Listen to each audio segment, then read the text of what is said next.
Well, good morning, our pipe pals. Old Holy Smoking Pipe Padre saying hello. Guten Morgen. Wie geht es Ihnen? Mein Damen und mein Herren. Well, it's been some time since I have talked to you over the Ethernet, as it is. Believe it or not, this is the first pipe I probably had in about 3 weeks, almost 4 weeks. So I thought I'd share the little joyful celebration of a pipe and some coffee. Well, I'm just back for just a few minutes here. Just a little updates, saying hi to you all. And I was inspired this morning as I got up. It's a Saturday morning here in beautiful Elk Grove. Kind of forgot how to smoke a pipe. I'm smoking some Black Mallory, my old 11-year-old tin of Black Mallory, which I thoroughly enjoy. Anyway, I got up this morning and was watching some videos, and I was inspired by Jay's cold pressed coffee. Cold pressed coffee. And if you see that video, if you haven't seen it yet, go see it. Check it out. It's a great video. But I was thinking, you know, I'm not as maybe as industrious as Jay is. I'm kind of lazy. And I know Jay was making a big batch of the stuff, like 8 cups.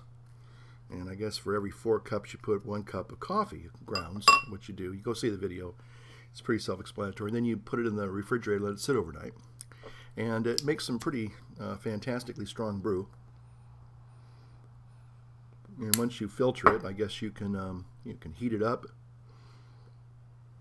You can drink it iced. You can drink it whatever, any way you like. That's the way it is. And I just, I think I've been drinking a lot of iced coffee lately. I love it. And but I was thinking, he got this big, huge, humongous, well, if you've seen the video, you know what I'm talking about, Pyrex measuring cup, and he went through the process, and, and then he, I thought, well, I'm lazy, Jay. If you're watching this, I'm a lazy man, and I'm not going to make as much as you will. But I thought, wait a minute. I think I can simplify this for me. Maybe not.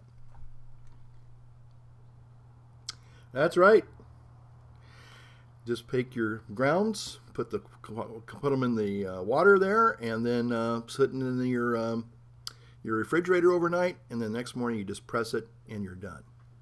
So I'm going to try that for tomorrow, Jay. I'll let you know how it goes out. But I just thought, great idea from Jay, but being the lazy guy that I am, I'm going to find an easier way. So I hope I have. I hope I will. Well, let's see. I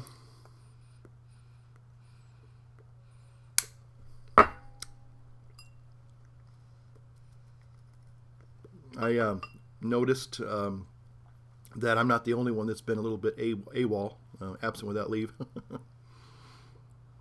And there's other guys out there. I'm not going to mention names, because maybe they feel that I'm picking on them, and I'm not going to do that. But I don't feel totally bad that I've been a little bit away for a while, and I've been doing other things. Let me just kind of show you one of the things that I like. One of the things I was listening to another Jay video this morning about we failed, and this mentor friend of his said, well, no, we haven't failed, we just haven't succeeded yet. And I really, really, really like that, because it makes a lot of sense to me.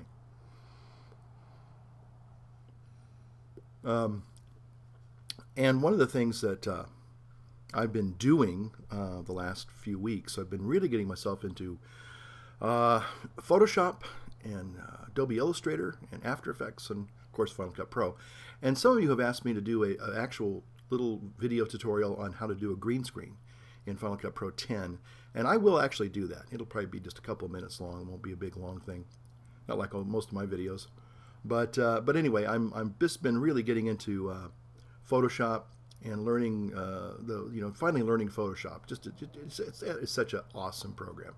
And I've been working through a lot of different tutorials online. There's some really great guys out there. A guy named Blue Lightning TV. He actually works in the biz, and he's a professional.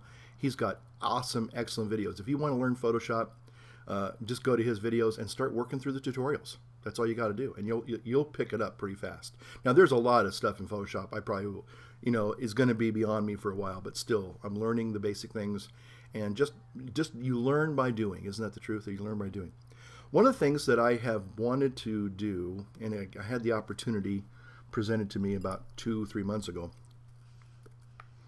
and believe it or not, I'm trying to do this.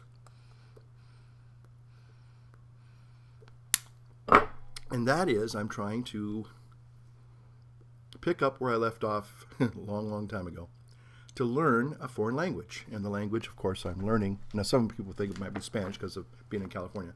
But I'm picking back up my study of Deutsch. We have a lady in our parish, and she makes a part of her main livelihood is teaching German to people like me.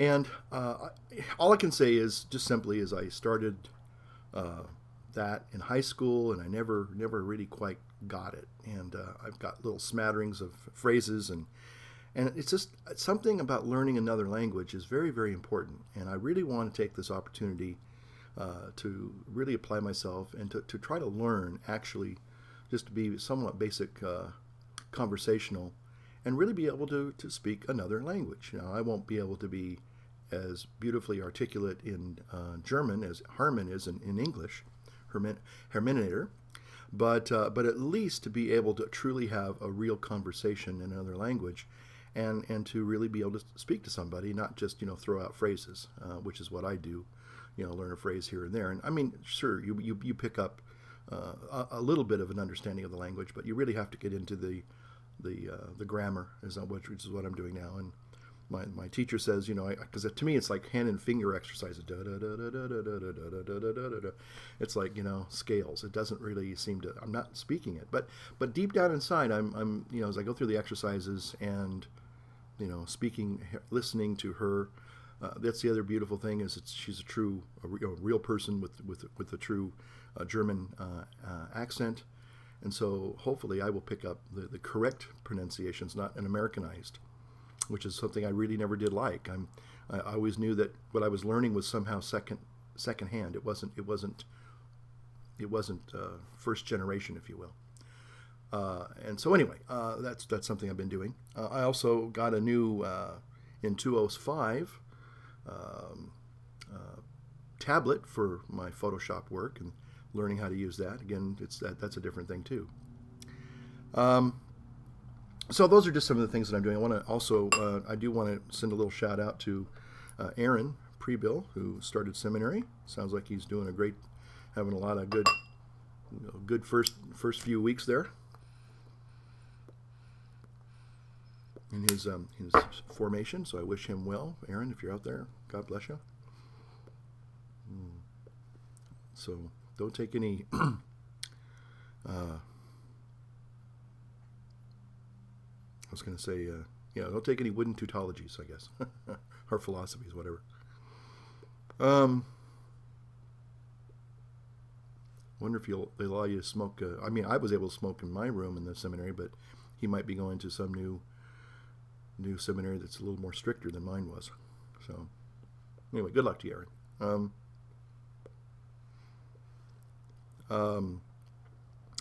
Let's see. Anything else I was going to say? Oh, well, there was one thing that dawned on me listening to some of Jay's videos this morning. And it's something that kind of revealed itself to me. And it was actually quite liberating. And that is, when we go through, our day-to-day lives and have our, whether our failures or our successes, our problems, our difficulties, whatever.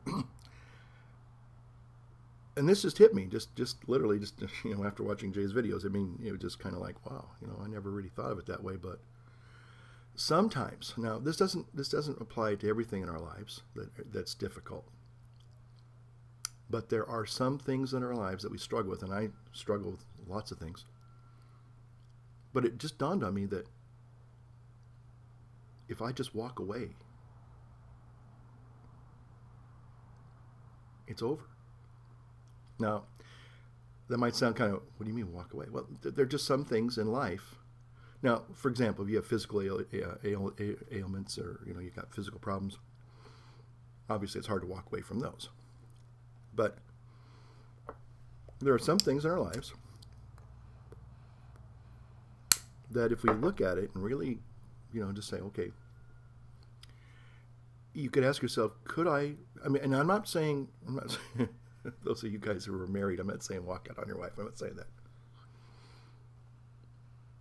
But there are some things that you can literally turn and walk away from, and there's no negative consequences. In other words, sometimes the person, that's having all the problems is ourselves, and it's because we're trying to, whatever it is we're trying to do. And sometimes it's okay to walk away from something. Now, I'm not saying being a quitter. That might sound like, well, you're saying being a quitter. Well, there's sometimes where it's okay to let go of something. If it's not working out, it's okay to let it go. I've never quit a job in my life, never, until 3 years ago when I was a prison chaplain, and I got to a point where I just could no longer work with a certain individual, and it became apparent that I just needed to walk away. And I never have done that before. I've never left a job, resigned, or anything. I've just always, stuck out, gone through the bitter dregs, if you will, and tried to work it out. But one day it just dawned on me that hey, is this worth having a messed up life? I mean, because you go home and all I do is think about work. Would do work at home, and it was never good enough. And it was just like, what? I think I need to just accept the fact that I just am not going to be able to work with this individual, and I just had to leave. And it was one of the best things that I ever did. And I went in the next morning and I cleared out my offices. I had 2 offices, not because I'm important, just that we had 2 facilities, and so Anyway, so I cleared out my offices and I walked out. And the guy, the guard at the gate goes, "Are you really like resigning? Like, really?" I said, "Yes, I am." And he goes, "How does it feel?" And it hit me. And I said, "You know what? It feels pretty darn good," because I'd never done that before. Now, again, I'm not saying be a quitter. I'm not trying to glorify quitting, but there is a point where you can, if you're struggling with things that just aren't working out for you, ask yourself, could I walk away from this? Could I just say, I'm done with this? And now again, there are certainly negative consequences. All of a sudden, I'm not saying like not paying your mortgage and things like that, but I mean, I think there are some things in our lives that if we look at them, we analyze them, we realize that maybe I'm the one putting in all the energy, the negative energy or the frustration, and I don't have to do that. And if I just simply choose to not play the game, I hear one guy said the only way to win is not to play the game sometimes. So I think that's something I just wanted to share with you all. In the last year and a half, I guess, since I've been a YouTube pipe presenter, although kind of a delinquent one at present, and I kind of wondered, well, am I going to become addicted, if I'm smoking the pipe on a regular basis? And to me, it's like a dear friend of mine, and I'm not going to mention his name. I don't want to embarrass him, but his dad, just a great guy, and he's had to go in the hospital the other day and have some surgery done. And wish him all the best. But he's just a great guy. He's like the all-American dad. And he was telling me he's 83 now, and he said, I got to tell you, I don't know how. He goes, I don't know how to tell you this, but the doctor told me it's either drinking booze or smoking my pipe that I got this little cancer thing. And I went, oh. And he goes, I know that you don't want to hear that, he said, because, you know, you like smoking your pipe. But I hadn't had a pipe in, like I said, almost 3.5, 4 weeks since my last video. You know, I didn't like go through any kind of like withdrawals or, you know, DTs or shakes or anything. I just didn't smoke it. And we were talking about that, and I said, you know, to me, I like to smoke my pipe for the most part when I'm feeling good. It's just something, it's part of my psychology. It just seems I enjoy it much more. If I'm doing it out of just nervous habit or whatever. Now there's sometimes like when I've been doing the fasting, the old pipe in the evening was a real treat too. But for the most part, I don't know if I'm totally you know, addicted to the old blessed weed, the old pipe weed. But I do enjoy it, and also I'm still struggling with these babies here. Believe it or not, true Cuba cigars. I mean, my pastor brought this back when he went to Mexico, I guess a couple weeks ago. And, you know, I just really want to try one of these, but it's like, I really need a great, something that says celebrate, you know, with something like this. I mean, you know, I just don't want to just crack those open and just start, you know, I want to have something to celebrate. So anyway, that's kind of the way it is with me and my pipes and my cigars and stuff. I do it as it's just something to enjoy, not so much as a habit to be you know, satisfied, I guess. But anyway, with that, I guess I'll just go ahead, as good old Pipe Pops used to say. I'll leave it at that, and sure hope you're having a great day. Blessed Saturday and Sunday to you. Schönes Sonntag. Tschüss.